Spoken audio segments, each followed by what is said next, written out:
Supply chain management, engineering, petrochemicals, health care, IT, hospitality, real estate आणि electrical engineering, banking, finance इत्यादी क्षेत्रांमध्ये आम्ही रोजगार उपलब्ध करून देतो तुम्हा लोकांना.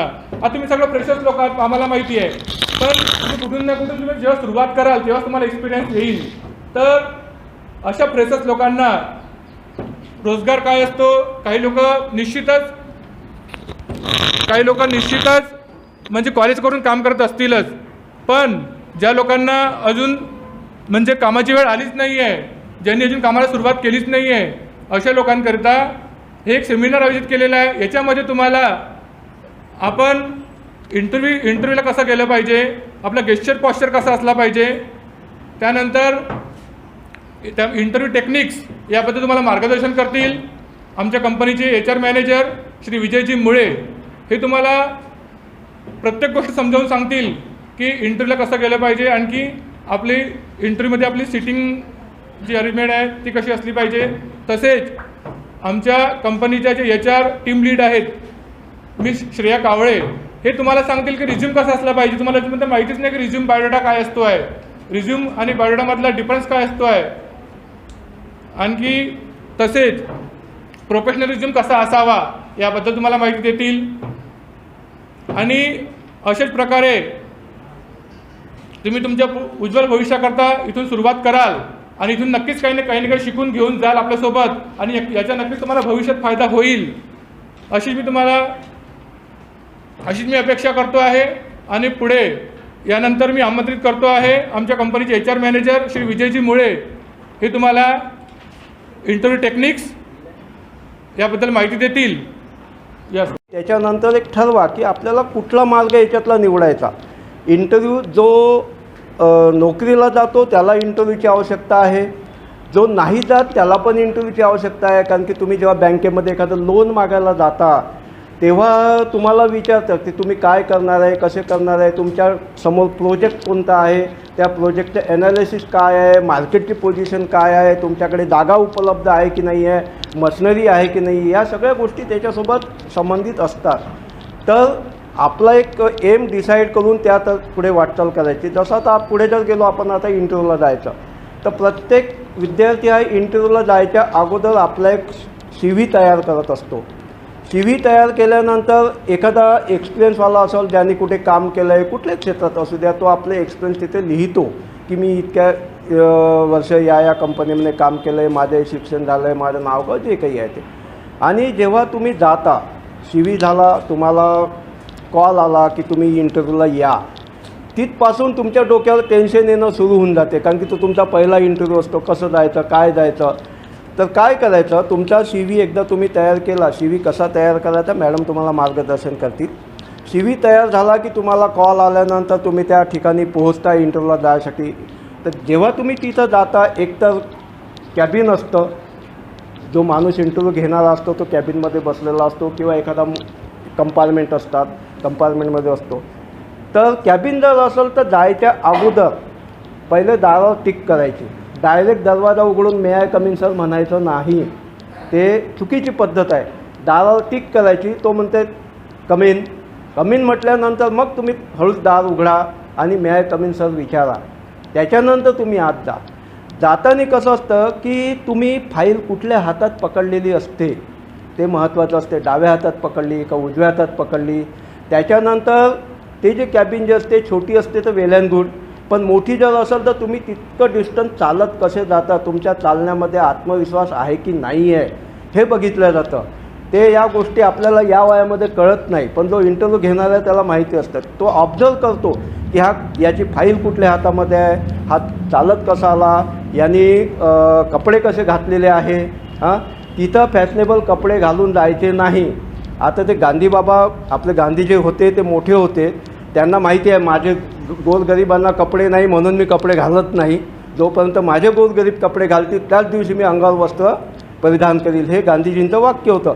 पण आपण फाटले वगैरे कपडे घालून जायचे नाही. आपल्या इथं सगळ्यांना कपडे घालायला मिळतात. रेझ्युमे काय असतो?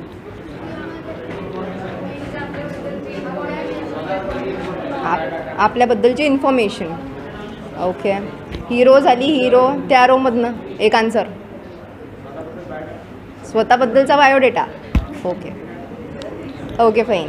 So we have resume, we have CV and we have biodata. Okay, so या तिघांमध्ये फरक आहे. तिघंही सारखे नसतात.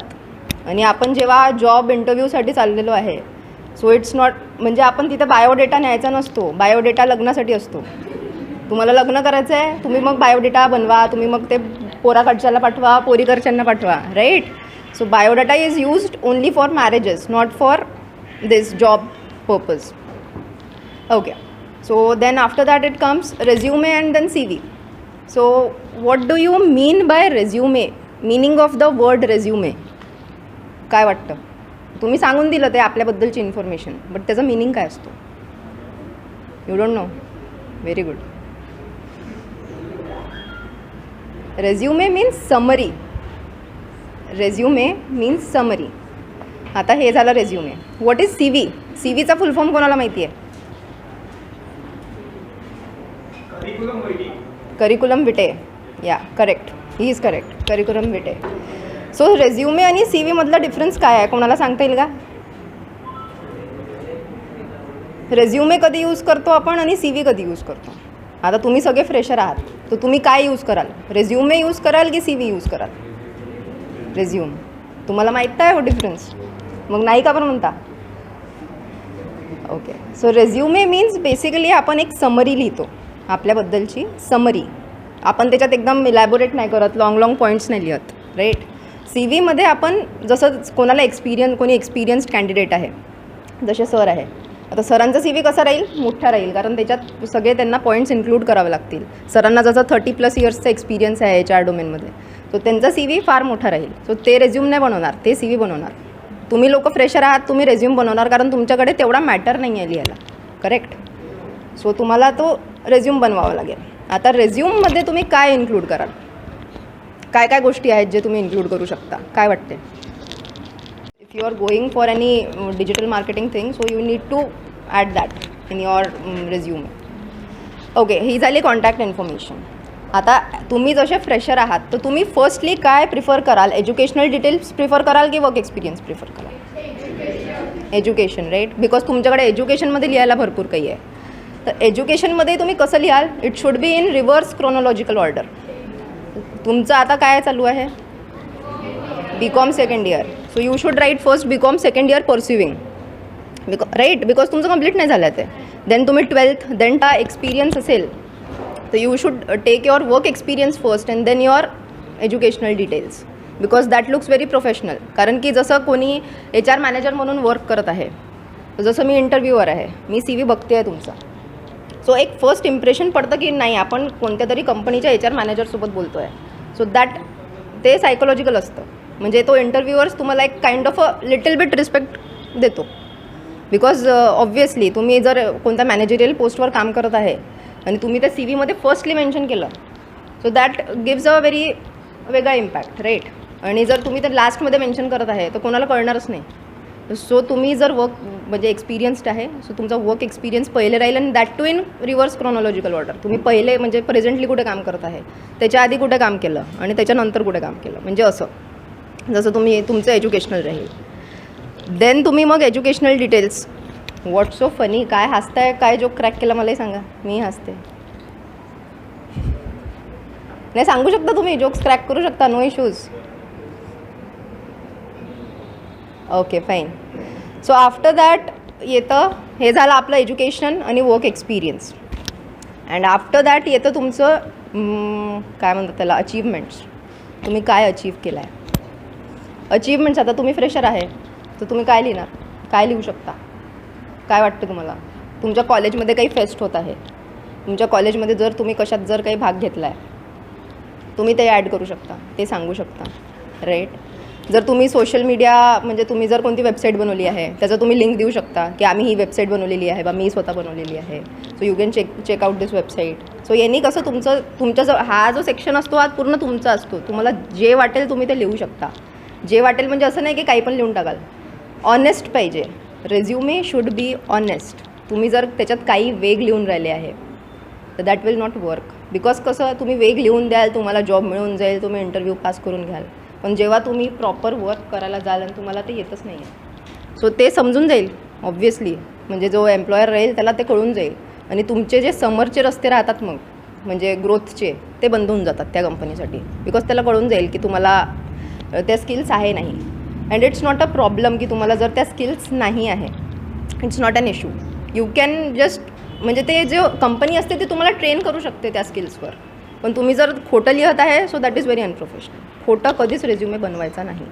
इट शुड बी खरा रेझ्युमे पाहिजे, खोटा नको. ओके.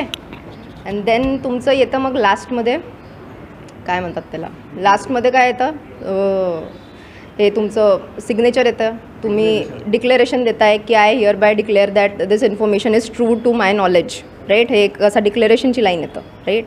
सो याच्यात तुम्ही ही लाईन लिहायची, साईन करायची, डेट प्लेस अँड सिग्नेचर हे येतं मग. म्हणजे तुम्ही जिथे कुठे चालले इंटरव्ह्यूला तुम्ही तिथे साईन करा अँड तुम्ही ते रेझ्यूम सबमिट करू शकता. आता हे झालं की रेझ्युमेमध्ये काय काय पाहिजे. आता काय काय नाही पाहिजे रेझ्युमेमध्ये. तुमचा फोटो नको आहे रेझ्युमेमध्ये. फोटोची काही गरज नसते. बिकॉज तुम्ही जाता तर इंटरव्ह्यूला तुम्ही दिसता पूर्ण. फोटो लावून काही अर्थ नाही आहे. म्हणजे अननेसेसरी स्पेस खाते ते. फोटोची गरज नसते. मग अजून काय नसते गरज, काय वाटते तुम्हाला, काय काय नाही टाकायला पाहिजे आपण. तुमचे रिलिजियस व्ह्यूज काय झाले, तुमचं मॅरिटल स्टेटस काय आहे, तुम्ही सिंगल आहे, एंगेज्ड आहे, हे सगळ्याची गरज नाही आहे त्यांना. त्यांच्याशी काही करायचं नाही आहे, राईट. सो तुम्ही हे सगळं सगळं टाकायचं नाही. रिलिजियस व्ह्यूज, पॉलिटिकल व्ह्यूज, तुमचं म्हणजे घरी काय आहे, घरी शेती आहे नाही आहे, तसं सरांनी सांगायचं नाही. रेझ्यूममध्ये लिहायचं सुद्धा नाही. ठीक आहे. हो. ठीक आहे. अजून आता मी तुम्हाला 2-3 टिप्स देते म्हणजे रेझ्युमेला अजून इफेक्टिव्ह कसं बनवायचं. आता जसं इंटरव्ह्यूवर आहे, एखादी जॉब पोझिशन घेऊ आपण. कोणाला काय बनायचं इथे, तू सांग काय बनायचं तुला. What do you want to become in future. Businessman. अच्छा, तुला जॉब करायचाच नाही आहे, तू लोकांना जॉब देणार. Very good. अच्छा, कोणाला जॉब करायचा इथे, तुला काय करायचं आहे सांग. कशामध्ये. अकाउंटंटमध्ये. ठीक आहे, अकाउंट्समध्ये जॉब करायचा आहे. आता जर तुम्हाला वर्क एक्सपिरियन्स आहे, जसं हिने म्हटलं किंवा हिला अकाउंटंट बनायचं आहे, so if she is having work experience, so work एक्सपिरियन्समध्ये तुम्ही स्पेसिफिक राहा. नंबरिंग द्या. कोणत्याही गोष्टीला जर तुम्ही लिहत आहे की I have handle the accounts of this company, किंवा मग एक अजून एक्झाम्पल घेऊ, सेल्सचं एक्झाम्पल घेऊ आपण. जसं कोणाला सेल्स मॅनेजर बनायचं आहे, कोणाला सेल्समध्ये काम करायचं आहे. सो सेल्सचं एक्झाम्पल घेतलं तर त्याच्यात कसं तुम्हाला पॉईंट्स म्हणजे क्वांटिटी मेन्शन करता आली पाहिजे. क्वांटिफाय करा तुमचं रेझ्युमे नेहमी. नंबर्स टाका की बा मी 50% एक्सीड केलं आहे टार्गेट मला इतकं होतं, मी इतकं सेल केलेलं आहे. So that gives a confidence. म्हणजे इंटरव्ह्यूअरला कळते की नाही हा मुलगा कॉन्फिडंट आहे, राईट. जर तुम्ही ते क्वांटिफाय म्हणजे मेन्शन नाही करत आहे तर तो इफेक्टिव्ह रेझ्यूम नाही राहत, राईट. नंबर्स मेन्शन करत चला नेहमी. म्हणजे ते एक स्पेसिफिक राहतं की नाही he is serious about his career or education what ever. ठीक आहे. अजून एक टिप देते मी. जसं आता तुम्ही फ्रेशर लेवलवर आहे आणि तुम्ही पुढे भरपूर ग्रो करणार आहात, राईट. सो तुम्ही जे पण काही अचीव करत आहे ते राईट डाऊन करत चला. एक पेपर घ्या, पेन